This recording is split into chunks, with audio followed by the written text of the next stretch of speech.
మన మాజీ సైనికులకు అండగా నిలిచే ఒక ముఖ్యమైన పథకం రక్షామంత్రి మాజీ సైనికుల సంక్షేమ నిధి. అసలిది ఏంటి, దీనివల్ల ఎలాంటి ప్రయోజనాలున్నాయి, ఆ పూర్తి వివరాలిప్పుడు చూద్దాం. సరే, ఈరోజు మనం ఏమేం విషయాలు తెలుసుకోబోతున్నామో ఓసారి చూద్దాం.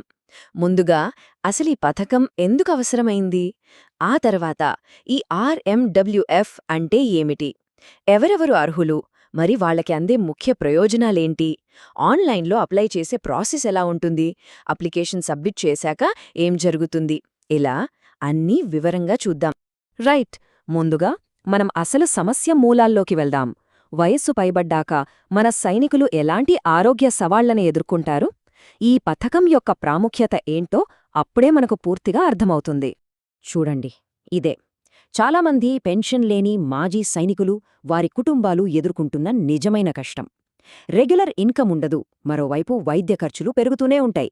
అప్పుడు చిన్న చిన్న ఆరోగ్య సమస్యలకు కూడా చికిత్స చేయించుకోవడం ఒక పెద్ద భారంగా మారిపోతుంది. సో ఇలాంటి పరిస్థితుల్లో వాళ్లకు అండగా నిలబడడానికే భారత ప్రభుత్వం ఒక ప్రత్యేకమైన సంక్షేమ పథకాన్ని ముందుకు తెచ్చింది. అదే ఈ రక్షా మంత్రి మాజీ సైనికుల సంక్షేమ నిధి, అంటే ఆర్ఎంఈడబ్ల్యూఎఫ్. దీన్ని కేంద్రీయ సైనిక్ బోర్డ్, అంటే కేఎస్బి అమలు చేస్తుంది. దీని ముఖ్య ఉద్దేశమేంటంటే పెన్షన్ లేని మన వెటరన్స్కి, వాళ్ల వితంతువులకి వైద్య ఖర్చుల కోసం ఆర్థిక సహాయం అందించి వాళ్లని కష్టాల నుంచి గట్టెక్కించడం. సింపుల్గా చెప్పాలంటే వాళ్లకొక ఫైనాన్షియల్ సేఫ్టీ నెట్ లాంటిదనమాట. అయితే ఇక్కడొక చాలా ముఖ్యమైన విషయం మనం గుర్తుపెట్టుకోవాలి. ఈ ఫండ్ కేవలం రొటీన్ మెడికల్ ఖర్చుల కోసం మాత్రమే, అంటే రోజువారీగా వచ్చే ఆరోగ్య సమస్యలకన్నమాట. అదే పెద్ద పెద్ద జబ్బులు, అంటే సీరియస్ వ్యాధుల ట్రీట్మెంట్ కోసం వేరే స్పెషల్ స్కీమ్స్ ఉన్నాయి. ఓకే, మరి పథకానికి ఎవరు అర్హులు, దీనివల్ల ఎలాంటి బెనిఫిట్స్ ఉంటాయి, ఆ వివరాల్లోకి ఇప్పుడు వెళ్దాం. రైట్, అర్హత విషయానికి వస్తే కొన్ని కండిషన్స్ ఉన్నాయి. ఈ 4 షరతులు తప్పనిసరిగా పాటించాల్సి ఉంటుంది. 1. అప్లై చేసేవాళ్లు పెన్షన్ లేని మాజీ సైనికులు లేదా వారి వితంతువులు అయ్యుండాలి. 2. వాళ్ల ర్యాంక్ హవల్దార్ లేదా దానికి సమానమైన స్థాయి లేదా అంతకంటే తక్కువగా ఉండాలి. 3. అప్లికేషన్ను జిల్లా సైనిక్ బోర్డ్, అంటే జెడ్ఎస్బి రికమెండ్ చేయాలి. ఇక 4వది, ట్రీట్మెంట్ తప్పనిసరిగా ప్రభుత్వం గుర్తించిన హాస్పిటల్లోనే జరిగి ఉండాలి. సరే, ప్రయోజనాల గురించి మాట్లాడితే అసలు ఎంత ఆర్థిక సహాయం అందుతుంది? ప్రతి ఆర్థిక సంవత్సరానికి గరిష్టంగా 30,000 రూపాయల వరకు సహాయం అందుతుంది. అయితే ఈ డబ్బు దేనికి ఉపయోగించవచ్చు? చూశారుగా, సాధారణ వైద్య చికిత్స, అంటే ఓపీడీ, ఐపీడీ ఖర్చులు, మందులు, హాస్పిటల్ ఛార్జీలు, ఇలాంటివన్నీ కవర్ అవుతాయి. కానీ మళ్లీ చెప్తున్నాను, తీవ్రమైన వ్యాధులు, ప్రాణాంతక జబ్బులు దీని కింద కవర్ అవ్వవు. వాటికి వేరే ప్రత్యేక పథకాలు ఉన్నాయి. రైట్, ఇప్పటివరకు అంతా బానే ఉంది. కానీ అసలు దీనికి అప్లై చేసుకోవడం ఎలా? ఆ ఆన్లైన్ అప్లికేషన్ ప్రాసెస్ ఏంటో ఇప్పుడు స్టెప్ బై స్టెప్ గైడ్ రూపంలో చూద్దాం. ప్రాసెస్ చాలా simple. First of all ksb.gov.in అనే అఫీషియల్ వెబ్సైట్కి వెళ్లి రిజిస్టర్ చేసుకోవాలి.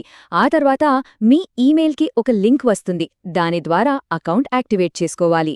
ఇక లాగిన్ అయ్యాక ఆర్ఎంఈడబ్ల్యూఎఫ్ స్కీమ్ని సెలెక్ట్ చేసుకొని అప్లికేషన్ ఫామ్ ఫిల్ చేసి కావలసిన డాక్యుమెంట్స్ అన్నింటినీ అప్లోడ్ చేయాలి. ఇక్కడితో మన పని అయిపోతుంది. ఆ తర్వాత జిల్లా Sainik welfare officer physical verification చేస్తారు. అన్నీ ఓకే అనుకుంటే అప్లికేషన్ కేఎస్బీకి ఫార్వర్డ్ చేయబడుతుంది. మరి అప్లోడ్ చేయాల్సిన డాక్యుమెంట్స్ ఏంటి? Discharge book, ZSB I card, original medical bills, ఇవన్నీ కావాలి.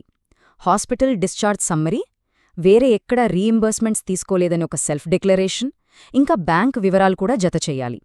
ఇక్కడొక ముఖ్యమైన విషయం ఏంటంటే ఈ డాక్యుమెంట్స్ అన్నింటినీ జిల్లా సైనిక్ సంక్షేమ ఆఫీసర్, అంటే జెడ్ఎస్ఓతో అటెస్ట్ చేయించాలి. ఇది మర్చిపోద్దు. సరే, అప్లికేషన్ సబ్మిట్ చేసేశారు. ఆ తర్వాత కథ ఏంటి? వెరిఫికేషన్ ఎలా జరుగుతుంది? డబ్బులు అకౌంట్లో ఎప్పుడు పడతాయి? ఆ విషయాలిప్పుడు చూద్దాం. అప్లికేషన్ సబ్మిట్ చేశాక ఒక ప్రాసెస్ ఉంటుంది. ముందుగా జిల్లా Sainik welfare officer application, documents అన్నింటినీ క్షుణ్ణంగా పరిశీలించి ఒక ఫిజికల్ వెరిఫికేషన్ కూడా చేస్తారు. అక్కడి నుంచి అది రాజ్య సైనిక్ బోర్డుకి, ఆ తర్వాత ఫైనల్గా కేంద్రీయ సైనిక్ బోర్డ్, అంటే కేఎస్బీకి వెళ్తుంది. అక్కడ వాళ్లు మళ్లీ అన్నీ వెరిఫై చేసి ఒక కాంపిటెంట్ అథారిటీ పేమెంట్ శాంక్షన్ చేస్తుంది. సాధారణంగా ఈ ప్రాసెస్ అంతా క్వార్టర్లీ బ్యాచ్లలో జరుగుతుంది. ఒక్కసారి అప్లికేషన్ అప్రూవ్ అయిందంటే చాలు, కేఎస్బీ నుంచి పేమెంట్ రిలీజ్ అవుతుంది. ఈ డబ్బులు ఈసీఎస్ లేదా డైరెక్ట్ బ్యాంక్ ట్రాన్స్ఫర్ ద్వారా నేరుగా లబ్ధిదారుని అకౌంట్లోకి వస్తాయి. అయితే ఇక్కడ చాలా ముఖ్యమైన పాయింట్ ఒకటుంది. బ్యాంక్ అకౌంట్ ఖచ్చితంగా పిఎన్బి లేదా ఎస్బీఐలో మాత్రమే ఉండాలి. వేరే బ్యాంక్ అకౌంట్లో యాక్సెప్ట్ చేయరు. అప్లై చేసిన తర్వాత మనందరికీ వచ్చే కామన్ క్వశ్చన్ ఇదే: నా అప్లికేషన్ స్టేటస్ ఏంటి, ఎక్కడుంది అని ఎలా తెలుసుకోవాలి? చాలా సింపుల్. అప్లై చేసిన అదే ksb.gov.in వెబ్సైట్కి వెళ్ళండి. అక్కడ స్టేటస్ ఆఫ్ అప్లికేషన్ అని ఒక ఆప్షన్ ఉంటుంది. దానిపై క్లిక్ చేసి అప్లై చేసినప్పుడు వచ్చిన డాక్ ఐడి ఇంకా అక్కడ కనిపించే వెరిఫికేషన్ కోడ్ ఎంటర్ చేస్తే చాలు. అప్లికేషన్ ప్రస్తుతం ఏ స్టేజ్లో ఉందో తెలిసిపోతుంది.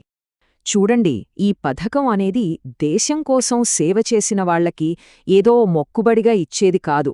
వాళ్లకి నిజమైన ఉపశమనం కలిగించాలనే ఒక మంచి ఉద్దేశ్యంతో ప్రభుత్వం చేపట్టిన ఒక గొప్ప చొరవ ఇది. సరే, ఇంతసేపు మనం చాలా విషయాలు మాట్లాడుకున్నాం. మరి ఈ మొత్తం డిస్కషన్ నుంచి మనం గుర్తుపెట్టుకోవాల్సిన అత్యంత ముఖ్యమైన టేకవే పాయింట్ ఏంటి? ఇది చాలా ముఖ్యం. దయచేసి గుర్తుపెట్టుకోండి. ఈ పథకానికి దరఖాస్తు చేసుకోవాలంటే ఎల్లప్పుడూ అధికారిక కేఎస్బీ పోర్టల్ అంటే ksb.gov.in ద్వారా లేదా స్థానిక జిల్లా సైనిక్ బోర్డ్ ద్వారా మాత్రమే వెళ్ళండి. మధ్యవర్తుల మాటలు నమ్మకండి, తప్పుడు సమాచారాన్ని ఫాలో అవ్వకండి. అప్పుడే అప్లికేషన్ సేఫ్గా, సరైన పద్ధతిలో ప్రాసెస్ అవుతుంది. ఈ సమాచారం ఉపయోగకరంగా అనిపిస్తే తప్పకుండా ఒక లైక్ చేయండి.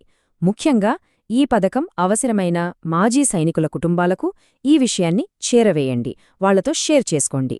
ఇలాంటి మరిన్ని ప్రభుత్వ పథకాల గురించి సరైన సమాచారం కోసం మన ఛానల్కి